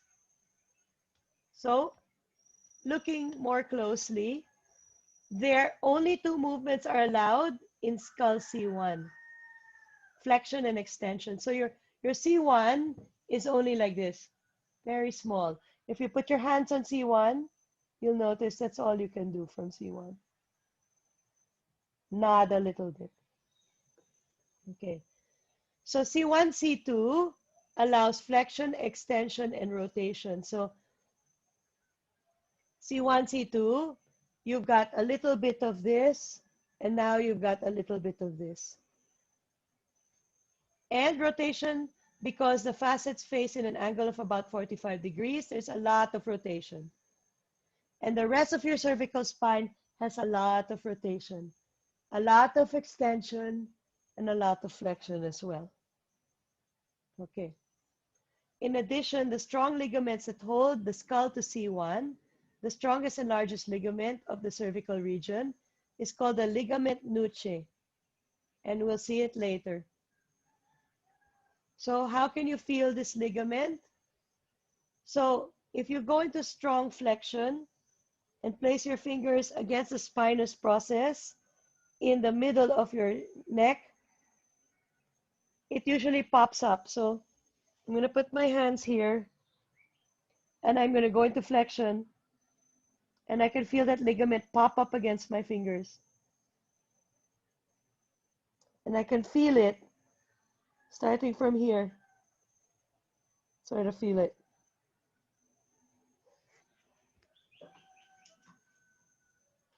Okay. All right. You can also feel this ligament in Sarvangasana. It's important to note, if your student is straining that ligament in the shoulder stand, that means that she is compressing C7 vertebra. But if you can pass your fingers underneath their neck and see a natural lordotic curve, that means that their C7 section is safe. Okay, so how to do that? Okay, get them into shoulder stand. See if you can pass your fingers underneath and then palpate and see, is that ligament, sometimes in some people, even though their neck is not touching the ground, you can feel, and they will tell you, I'm getting a really big burning stretch in my neck. That means that their ligament nuchae is being stretched. And sometimes that stretch is so uncomfortable that you actually need to put them on top of a cushion or blanket to keep one space between their head and the floor so that they don't hurt themselves when they go into a shoulder stand. Phoebe? Yes. At the moment, we wouldn't be able to go and put our hand. We're not allowed that close to anybody. And also, I guess for people teaching on Zoom, use your just eyes. with the eyes. Okay, so you should be able to see that it's not touching. You And should they would know, they would be able They to would feel, also know. right? You should be able to see how I have a natural curve. Yeah. That natural curve should not disappear in the shoulder stand. Okay. If you see their neck being mashed into the floor, No. no. Or if they say, I'm getting a really big stretch here. Yeah. Okay. All right. So aside from that Pee-wee? ligament, yes. Can I Yes. ask a question? Yes. I had a student, I checked her for a shoulder stand, and there was a gap between the head and the shoulder. Okay. But the next day she told me it was uncomfortable. I feel the pain. So what is the problem? I told her just Again. avoid the pose. I was scared. Yeah. Again, that means that her ligament nuchae stretched uncomfortably. This is what I'm talking about, that for some people. Okay. Yeah. Yeah, so what you're going to do is you're going to use a blanket or you know, Underneath prop the shoulders. underneath the shoulders so that Okay. her shoulders are a little bit elevated than her head. And Okay, that thank you. should solve Thank the you, Pee-wee. problem. Okay. Okay. All right. In the cervical region, the posterior longitudinal ligament can fold into the spinal canal on extension if the invertebral discs have degenerated. Okay? So sometimes we have disc degeneration. This can press on the nerves, causing pain and dysfunction. So this action should be approached carefully by those with cervical disc degeneration. So extension, sometimes, if you have spondylosis, sometimes this should be avoided. It's painful. Okay? This is painful. So anyone with spondylosis would keep the neck in neutral as much as possible and not, this will hurt. So if this hurts on you, it could be that there is certain part of your cervical spine is a little bit compressed. Okay. And here we have the innervation of the neck. At each of the different cervical vertebrae, you've got the nerves running through this section. Okay. The phrenic nerve drops down from C3 nerve and C4, I think. C3, C4, C5. This is what powers your breathing. Okay. All right. So although there are only 7 cervical vertebrae, there are 8 cervical nerves, and they all go out from each of the vertebrae. So this is called the cervical plexus. Okay. It innervates the spine, the neck, upper trunk, as well as the muscles of the face, throat, jaw, and diaphragm. So the muscle of breathing comes from the neck. The nerve of breathing comes from the neck. Sorry. In addition, divisions of the 5th to 8th cervical together with the 1st thoracic nerve form the brachial plexus, which go down the arm. So from C5 to C8, they go into the arm. That's why sometimes when your neck is tight, you'll feel it in your arm. Okay. So now let's look at the muscles of the cervical spine. And there are different regions or layers, some superficial, some deep. Okay?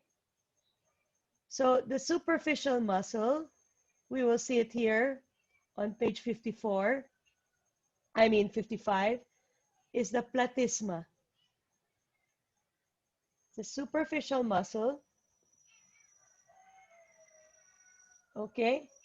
And a broad and flat muscle arising from the fascia of the pectoralis major, your chest muscle, and the deltoid, and intersecting to the mandible and the muscles around the mouth. When you contract it, it makes your lower lip and mouth move like so. If you move your lip like this, that's a platysma.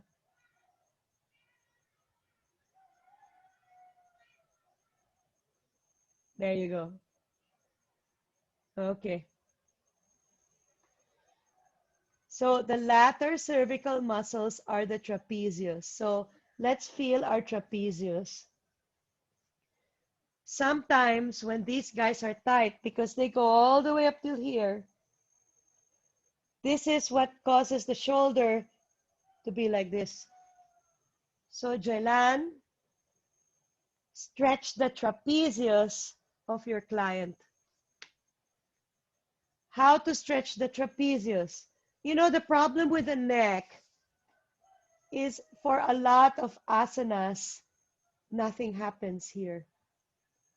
So we need to use other ways and add other kinds of stretches to your yoga class because a lot of people are tight in their neck area. Let's go through a simple trapezius stretch. Okay, so I'm going to, how do we put me bigger? So we're going to go into a simple trapezius stretch. Please put these stretches into your asana sequences. So where's the trapezius? This guy. Right there. So first we're going to take our fingers and we're going to press into him. And if you feel like you push into it and it's like, ah, that's the trapezius. So let's press in and let's circle our neck. Very small. Push in like you're pressing an elevator button. Breathe in a relaxed way as you circle the neck slightly. Let's do 5 times to one direction.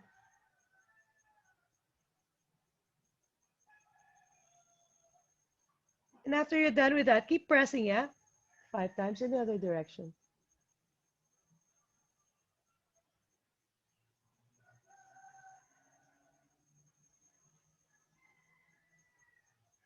And then relax. Check to see how your neck feels. Move your head sideways. Did it help? Yeah. Another way to press the trapezius is from behind. So we can try this one next. I'm just going to move my hair out of the way so you can see. Okay.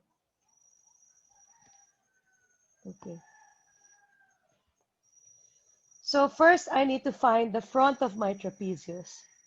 So the front of my trapezius, this is where I'm going to put my finger. Front of my trapezius. Okay? So front of my trapezius like this, and I'm going to squeeze my trapezius. But I need to push my thumbs down. Keep my head in neutral. Now squeeze the trapezius really hard. Got it? Just move your head slightly. Keep squeezing really hard. And press the thumbs down. Now move the head up and down.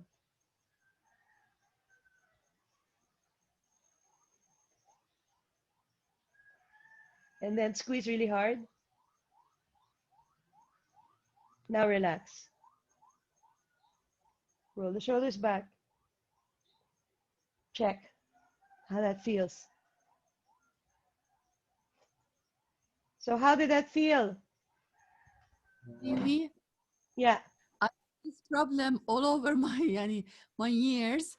I'm always tight here. Always, and my trapezius always hurts all the time. Here, is it where my hand is? Here, no, here. Wait, let me see you. Hang on. It's there here. You are. Show me. Ah, Here, that's not the trapezius. Yes, all the years, even if I'm sitting down here, it hurts. And when I Okay. do massages, they always tell me that it's like bones, like really hard. Okay, that's not the trapezius because the trapezius is this big thick muscle here on the side. So this You're, is you're, you're showing here, right? no, this here, top of my neck, Okay. and Okay. yes. Let's do another stretch for trapezius. So I showed you 1, 2. Now we're going to do this one. So can everyone see me? There we go. You're going to take your right hand, go behind, drop your shoulder down, left hand to ear, the inside. And what you're going to feel is the trapezius. So you need to depress it. And then you need to, and then take your chin a little bit in. And then go. And you should feel that. So Ruba, this should feel really nice. So we'll hold it for 5 breaths.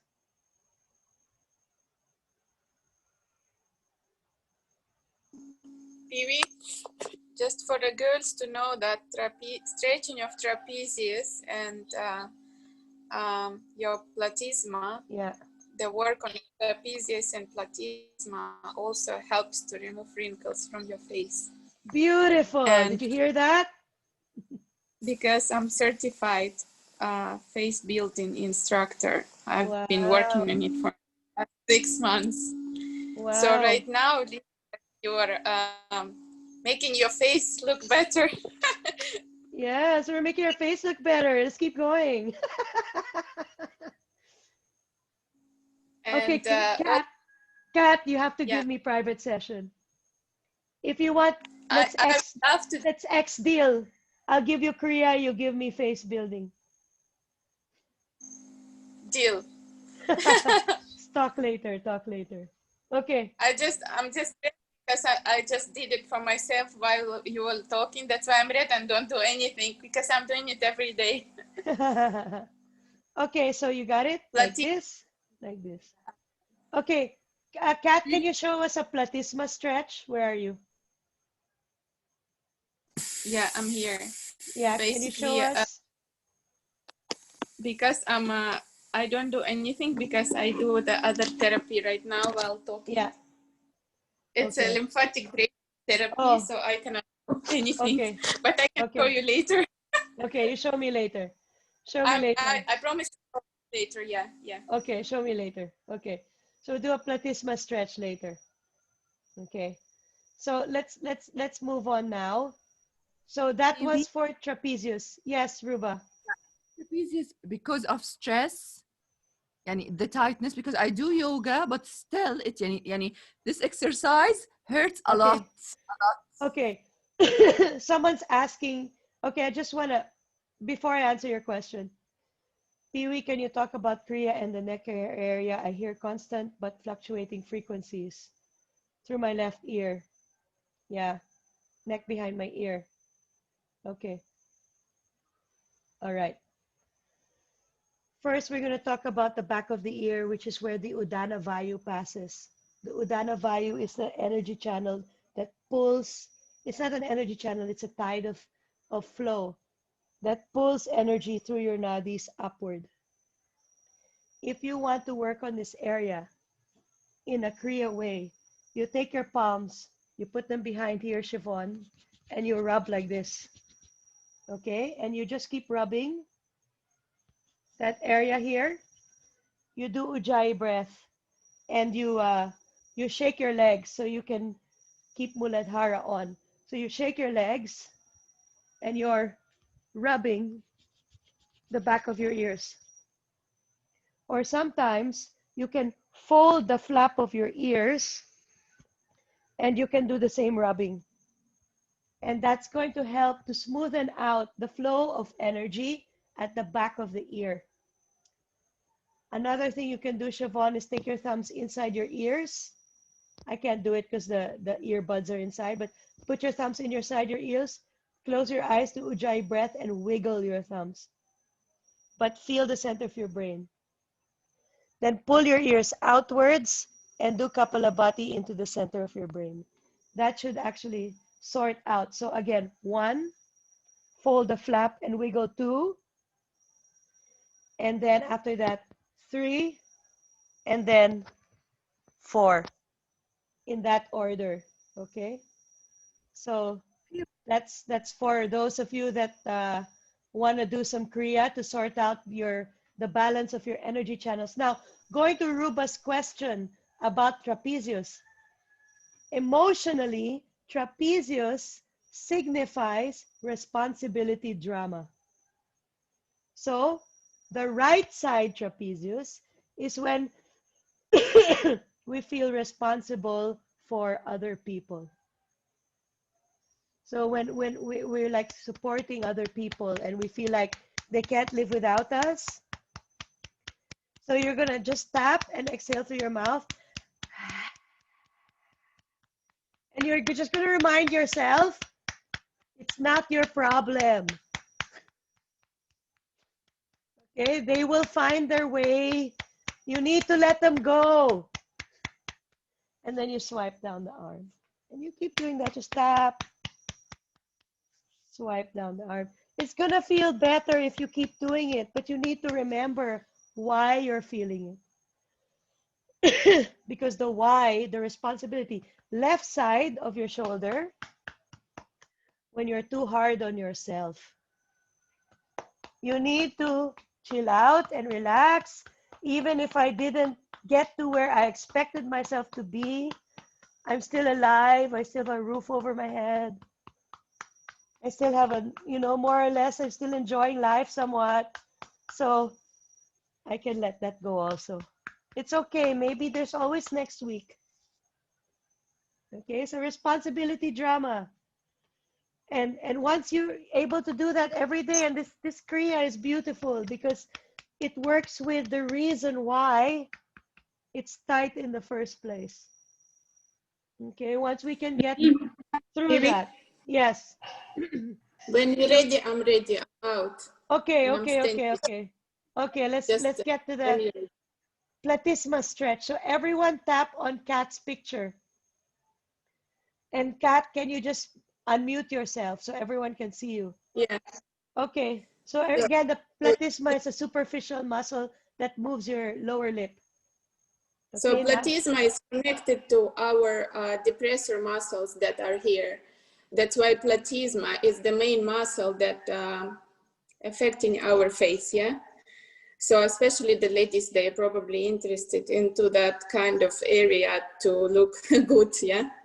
And for platysma, we don't do any power exercise because it's gonna make it worse. As well as for trapezius also, you can't do a lot of power exercise. When trapezius is overpowered, basically your shoulders go up and you have a lot of wrinkles, and these two muscles are pulling our face. So that's why for platysma it's very easy. So what you need to do is you touch your chin and inhale, and when you inhale you go up and you feel the stretch here. So you kind of across, yeah. And you have to hold your chest and breathe for 10. So when you breathe for 10 here, you're gonna go down. I'm gonna do the same thing to the other side. Yeah. But here, the hand down here should hold the whole, like the whole thing like this. Yeah. The whole thing, not just one side. Yeah. Oh, the whole thing, yeah, because it's easy. It's easier to, yeah. So 1, 2, 3, 4, 5, 6, 7, 8, 9, 10. You breathe here, and then you breathe here. And then, because important for platysma is we don't work it out, yeah. So we take the hand because it's starting over here, not only here. So we take the hand and we're literally going in the circles, and we literally, like for I don't know, I do it platysma like once a week, and we just massaging. And the other, what I like, but it's only for the upper part, is sticking your tongue out. So it is this part. And try to touch your chin for 10 times. And you feel this pain in the, not like pain, but tight, I think, in the tongue. Yeah, tight kind of pulling. That's tongue. good. That's good to know. So that when people don't want to stick their tongue out in Korea, I'll tell them it'll make you beautiful. Stick your tongue out. Yeah. It removes the second chin. Yeah. It removes the second chin. I love it. Okay. Now people won't, because you know when you do Korea, they don't want to stick their tongue out. They're like, and you're like, stick your tongue out. Now I can. They just, and the other thing also, you can do this one, and you can also here you might feel more even when you like trying to kiss the sky. 1, 2, and you really feel it now. Yeah, actually, yeah. When you're trying to kiss the sky. That's only easy. And you can do all the sides. Really cool. Right leg. Yeah. Front. That's pretty much all for platysma, but the most important is to massage it, because for platysma, you can't really do anything else. And the others, but this is not platysma anymore, but the others you can grab this muscle. Yeah, and try to massage it also to release your. That's the sternocleidomastoid. Next one. Yeah, but platysma is important because it's pulling our skin down. And that's how we become old also. Okay. Also. There we go. Thank you. Yeah, thank you, Kat. you. Thank you so much. Okay, there you have it, the platysma and the importance of stretching it. Okay, let's go at the other. Yes. I have 2 questions. One is regarding the last stretch that you did for Ruba. I think I felt more in the sternocleidomastoid instead of the trapezius. So change the angle of your neck. Drop down a little bit. Drop the chin a little bit. Okay. Yeah. Yeah, now you feel it. Yeah. And then the second question is regarding the kriya for the ear. But so for me, I've noticed like maybe a year ago that I have like below in this area of the ear, so like in the neck, but I feel like the difference, like if I compare both, so on my left, it feels like a rock. And if I press on it, it kind of hurts as well. And it kind of, I feel the pain a bit lower versus the right side is not as, I don't know, block. Yeah, I feel like perhaps it's some type of block or by your jaw, yes. So I don't know if you can see, but it's here. Yeah, but it's more like below the ear, not on the jaw, but like next to the jaw. Yeah, there's a couple of more muscles there, and we'll go through them. Okay. And also to remember, there are lymph nodes in those areas too. So I thought perhaps lymph node, and that they're like one is not really like flowing as much. And so if you want to do lymphatic drainage, you start from here, you go around the ears, and you go down. And you just press. Yeah, and you just kind of go down under the jaw like this. And with time, with pressure or with heat or something, it should help. Yeah, so that's lymphatic drainage underneath the jaw. Okay. So we've got the trapezius. Can I just? Yes, Julia. Can I just add something? Yes. Because I have scoliosis in my neck since my childhood, actually.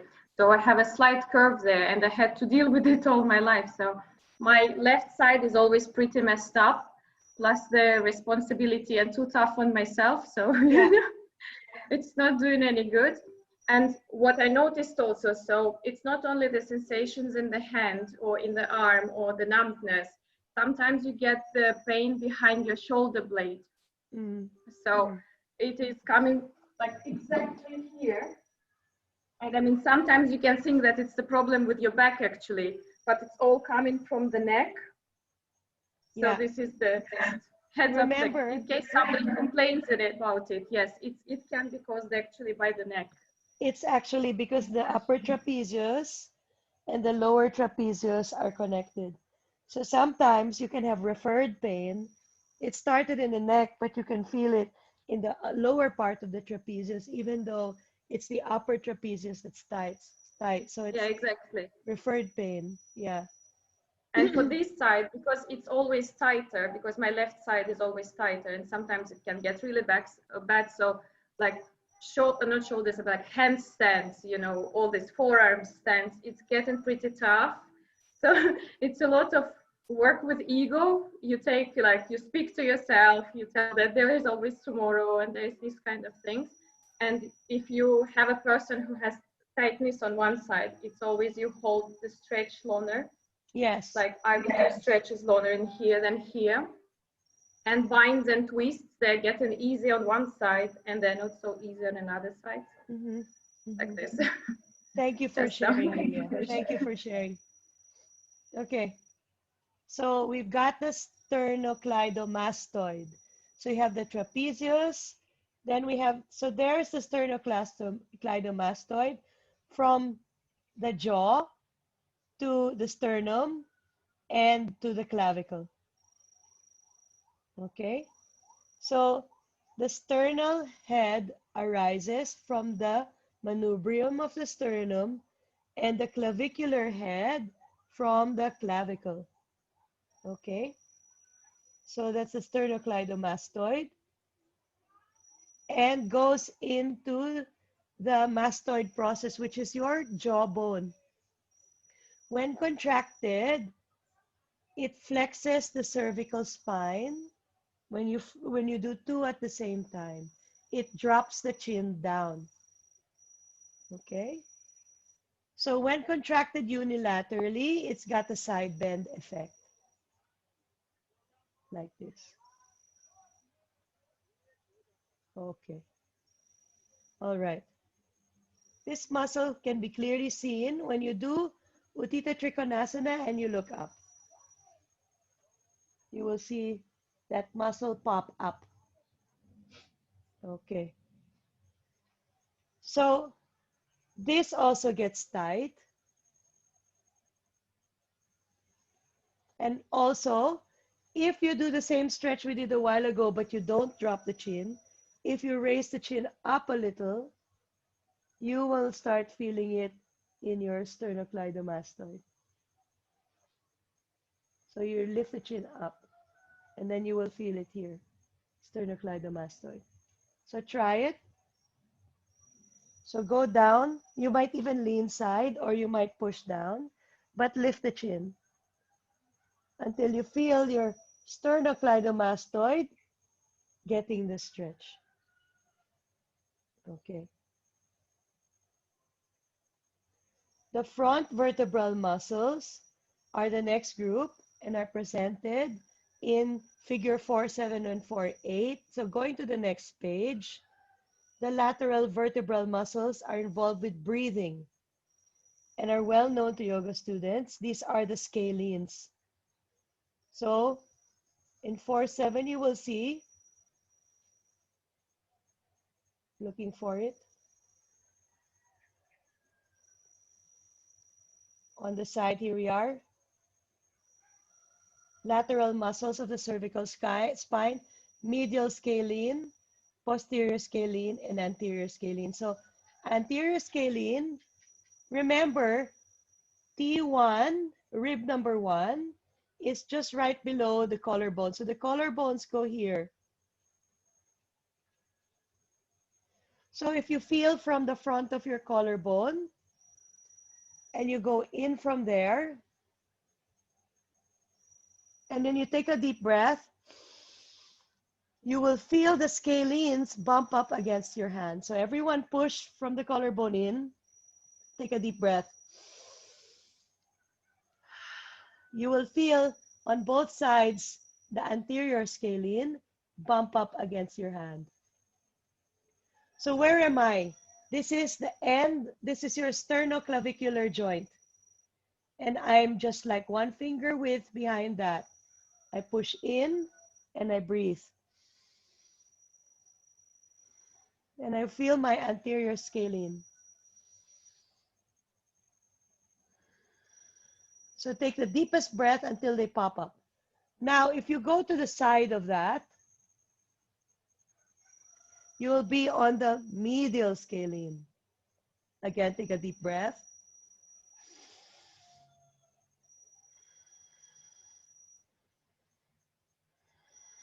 And you can feel them moving. Posterior scalene from thoracic rib number 2, even behind that and in front of trapezius.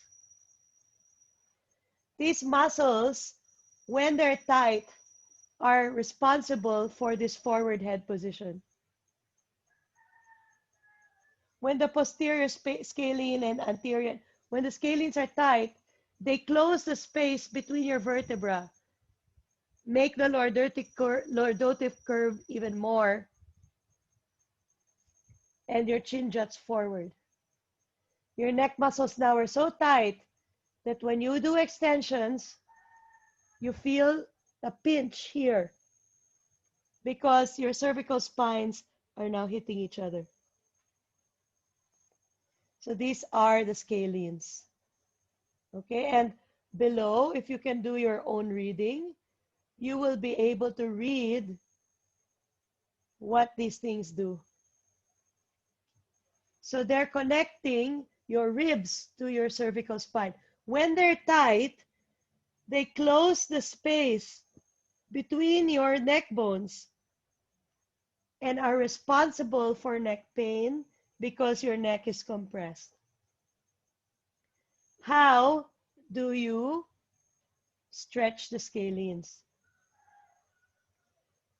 From a yoga point of view, side bending the neck may help a little. Yes, Julia. So when you take your fingers behind and you squeeze the sides of your neck, so this is, we do this in Korea too, squeeze the sides of your neck, but keep your elbows under the chin. You can side bend your neck and stretch the scalenes. But you've got to keep the forearm under the neck and lift the jaw up. So everyone try that. Hands here. Pressure the neck with your palms. Keep your forearms under the jaw. And then lift one and then the other. Let's do this for a few times.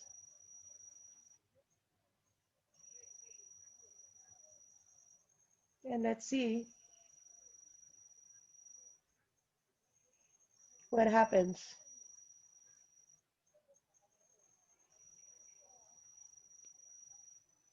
And this helps get rid of this. Feel your neck now, how much more space you have between your vertebrae. It's like your neck can breathe again. Because it is. Okay, so there we have. Put that stretch into your Hatha Yoga. Because a lot of people need this stretch, especially if they have forward head position. And sometimes when your scalenes are really tight, your neck slowly disappears. PV, Yeah. I have a question about neck disappearing. Can you tell us physical and spiritual things that forces that? Because, you know, to be honest, I have quite a few clients where the neck becomes short.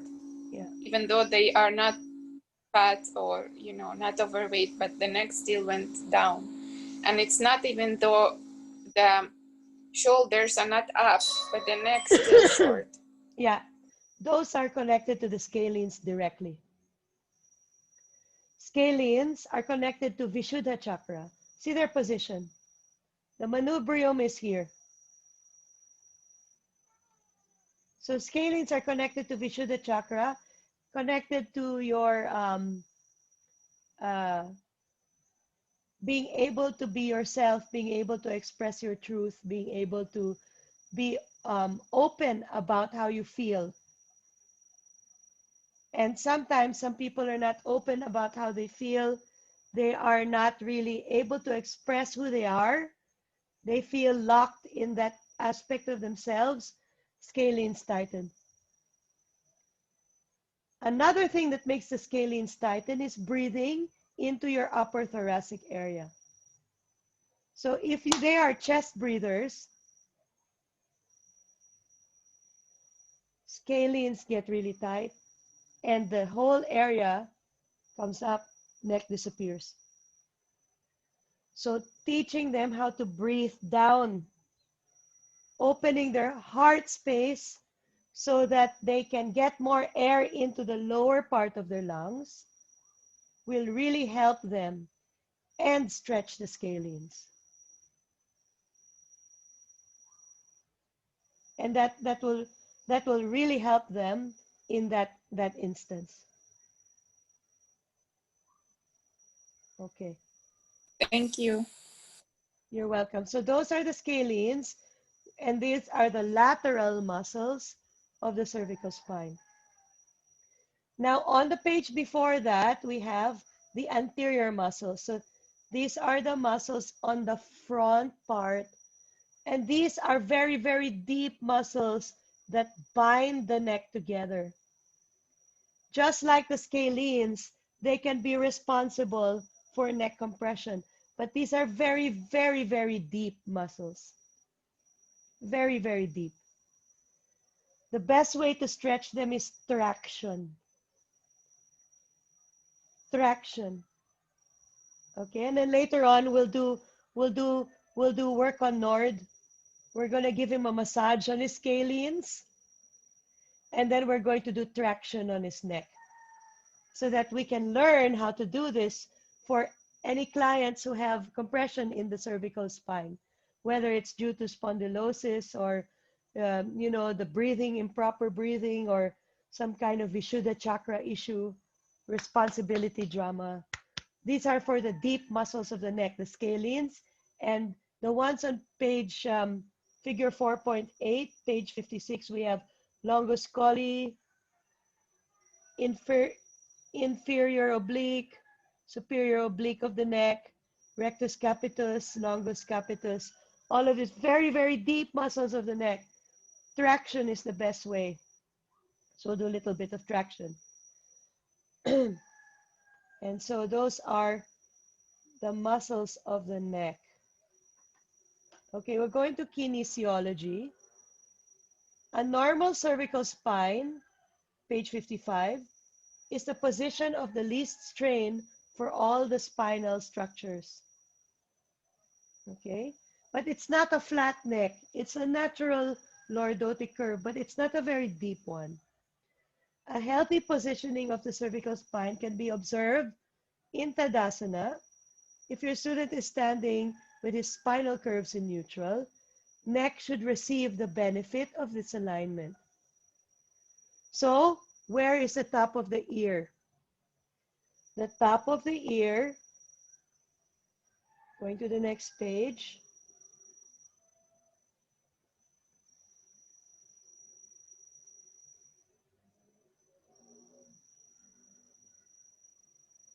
So page 59. Is it? Here we go. Page 58, sorry.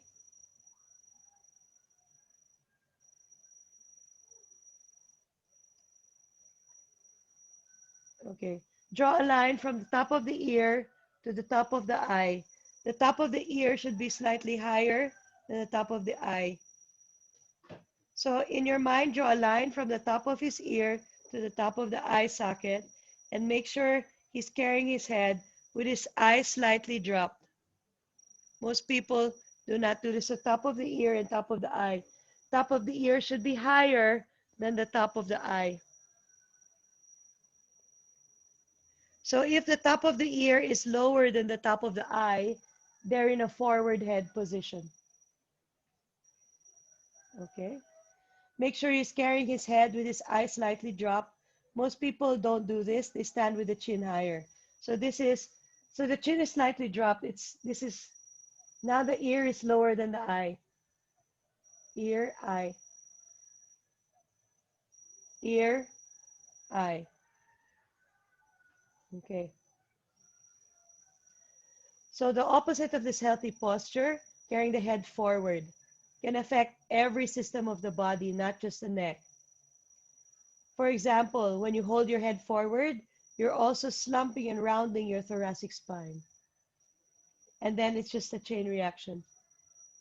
This can interfere with breathing, digestion, and elimination. So this forehead position like this affects so much, and even heart function. Okay. All right. So changing the head position and training them is good. So how to train forward head position? Again, hands behind, press head against hands, or go against the wall and make sure to push the back of the head against the wall and feel the muscles working to press the back of the head against the wall.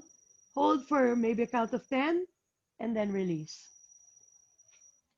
So that's going to help you to train those muscles in the neck and undo the forward head position.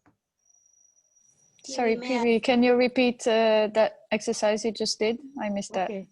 So let's do it again. Exercise to prevent and rehabilitate forward head position. You stand with your back against the wall and your heels against the wall. Then you take the back of your head and you press the wall with the back of the head and drop your chin. So don't lift the chin. Remember, you check the top of the ear and the top of the eye. Make sure the top of the ear is higher than the top of the eye. Then push the back of your head against the wall. And then maybe count to 10. And then let go. And then do it again. Take a deep breath in. Drop the chin. Get the neck in good position. Push the back of the head against the wall. You'll feel the muscles in your back working. And then release. Okay, so it's a very easy exercise. And that's going to help you correct your forward head position.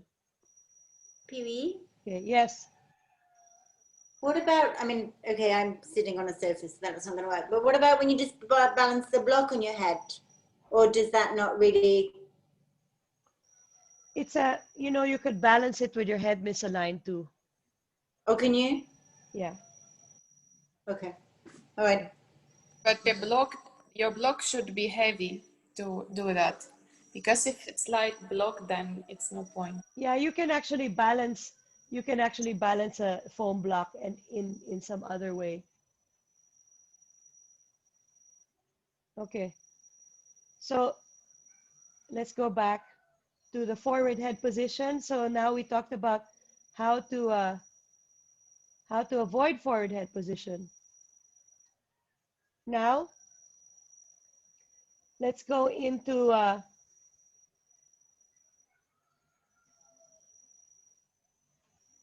and there we have on page 411 forward head. See, looking at the line of the ear and the top of the eye will help you to analyze whether your client has this forward head position or not. Okay, so how the neck moves. One way to understand the movement of the spinal column is to visualize two long series of facet joints, one right and one left. In the cervical spine, these facet joints lie in the frontal plane. There they are.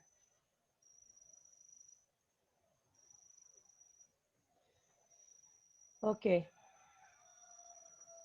So what happens is, as the muscles contract, these facet joints are able to manipulate the neck.